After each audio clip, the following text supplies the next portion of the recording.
Yuragingdan alam va iztiroblar so'nganida borib o'zing qaytarib olishing uchun uni o'zing tug'ilgan o'lkaga berib yuborishni ko'zla. Janob Kratki, doimo xizmatingizga ishonamiz. Miya xonim, bizlar. Otamni o'rniga kim qo'ymoqsan? Ortga qaytib bo'lmaydi. Bu juda xavfli. Miya!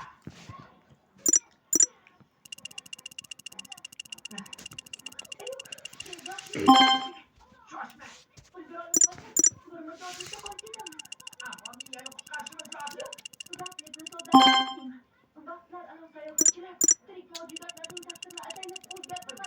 Ammo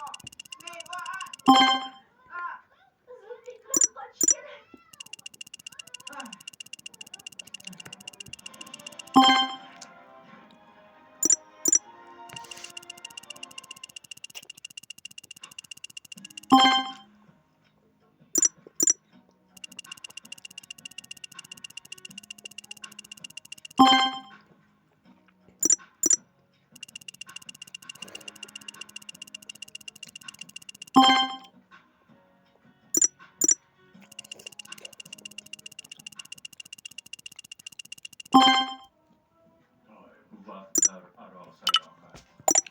İnsaniyetning ulkan orzusi ro'yobga chiqdi. Shuningdek, dahshatli ham boshlandi. Qadimiy yodgorliklarni o'g'irlab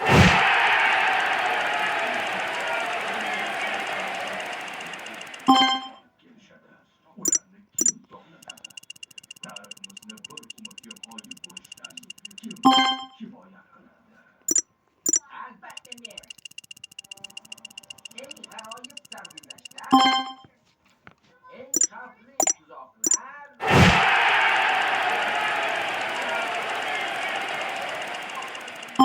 siru sinovlar. Ularning hech biri yodgorlik qo'rqishiga qarshi turolmaydi.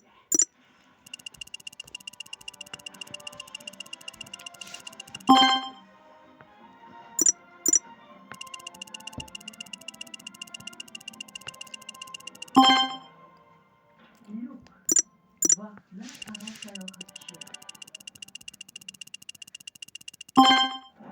Vaqtlar aro sayohatchining oltin qoidasi.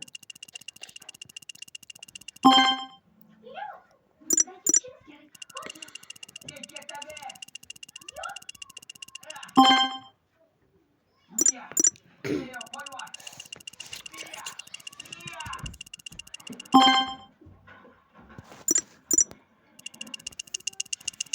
Miya!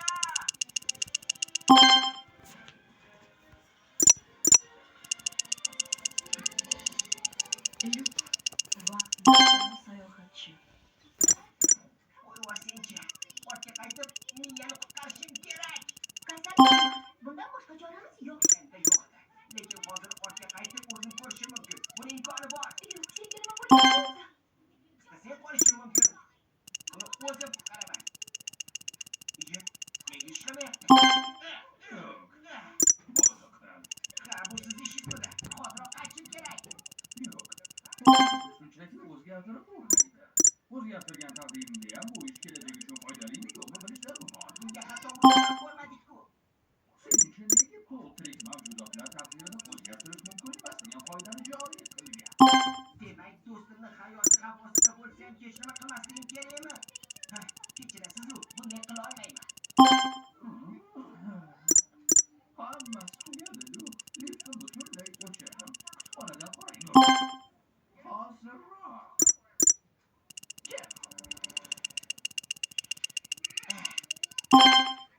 Agar do'stimni qutqara olmas ekanman, liftingizdan nimalar?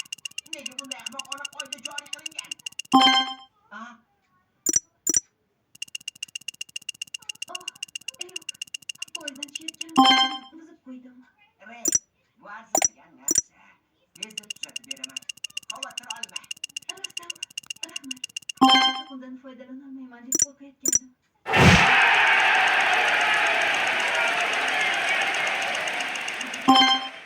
Agar muruvvati o'z o'rnida turmasa, qolgan moslamalari ham ishlamaydi.